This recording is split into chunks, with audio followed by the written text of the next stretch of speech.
Hey, what is up, guys? It is Harrison Barron, the Millennial Entrepreneur. Now, in this video, I want to talk to you guys about the number one killer of pretty much every business I've worked with, seen, encountered, or literally just even customers that I've had at my agency that have sadly failed. And this number one thing, I'm not going to make you wait all the way to the end, but I am going to share with you guys something really, really crazy all the way at the end of this video, so you definitely want to stick around. But that number one thing, and it pains me to say this, is the shiny object syndrome.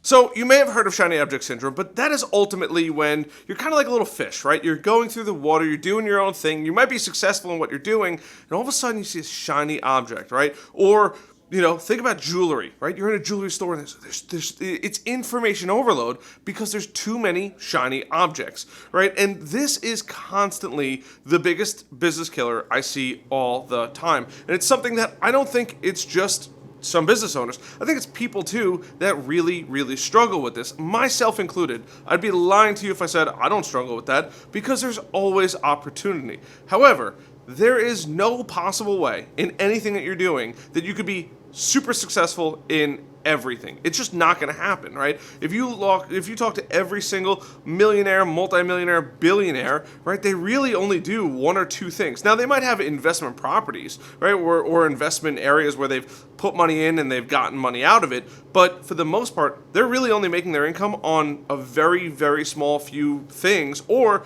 really just one thing, right? If you look at Elon, it was PayPal, now it's Tesla, now it's SpaceX, right? Three things. If you look at Jeff Bezos, it's Amazon. If you look at Tim Cook or I'm drawing a blank on his name, but the guy from Apple, right? I know people are going to hate me for that. I'm sorry. But it's all of these one things that ultimately make them successful. There's no, hey, look at the 1,000 things I've done that has really made me successful. And I see this in business, and part of what I want to talk about is what I see in business. And a lot of people have really good ideas. Like, Harrison, I have a great idea. Let's go do this. And as good as that is, I usually have to be the bearer of bad news, being the digital marketing owner, and tell them, like, no, we should not do that. Stick to what you're good at. Stick to what's been working, and let's double or triple down. Now, shout out to Gary Vee, although I don't particularly love a lot of what he says. He is so right on this. Like, figure out what you're good at and double down, right? Stop trying to diversify yourself. You can diversify yourself, and you can make yourself pretty much unshakable as far as either financially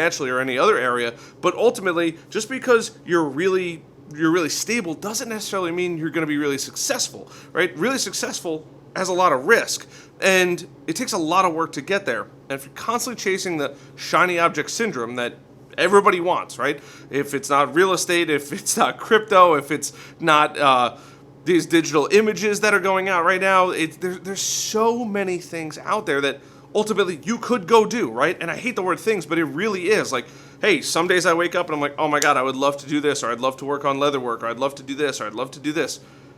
But realistically, I really only have a certain amount of time in my day. And right now, my time is best spent working on my agency and trying to grow it. So I encourage you to go do the same thing, right? Think about what's working for you. Now, if you're unhappy with your job, or you're really thinking about making a change and you think that you could be successful, I'm not saying don't go for it. Try it, because you might be really, really successful. My buddy Brian Karp sold 240 houses last year, 2020, right? Yep, 2020. And he focuses on one thing. And his prior life, he was a garbage man, right? And he was like, no, I think I could do a good job, and went out and did it. And he's killing it. So I'm not saying don't go try new things. You should absolutely go try new things. But if you find something that's working, right, you could dip your toes in maybe something else or maybe a couple other things, but don't get carried away. Every single time you shift, right, just like my leatherworking, I don't do it too much now, but I spent hundreds of dollars and dozens of hours watching videos on how to use my stuff and trying it, right? And I did ultimately end up making a cool little wallet that you've probably seen in some videos, but I'm never going to be a pro. I don't have the time to become pro. Now, could I? Yeah, I probably could, but I know that my time is better spent doing things like digital marketing or helping my customers achieve their goals through marketing. So that's what I'm trying to say. Now, I did say that there was going to be a big secret at the end of this, and that's actually investing, right? And Not everybody's going to be able to do it right off the bat, but if you have extra money and you're actually interested in doing something, this is the only time that I actually say, you know what, go invest some money in that, right? Find somebody you really know, like, and trust that would probably treat your money just like they would treat their own money, and then maybe invest in those people, because those people are going to be able to live your dream, right? Because you're funding it, and you're still going to have access to be able to play in that atmosphere, right? So it sounds kind of crazy, but if I'm interested in somebody's business and I really like it, or maybe it's just something I'm really, really interested in, I would be happy to go invest in that company, and I could at least go and check it out and get the feel that I'm being a part of that little space. That is where you can really, really get lucky as far as, hey, you know what?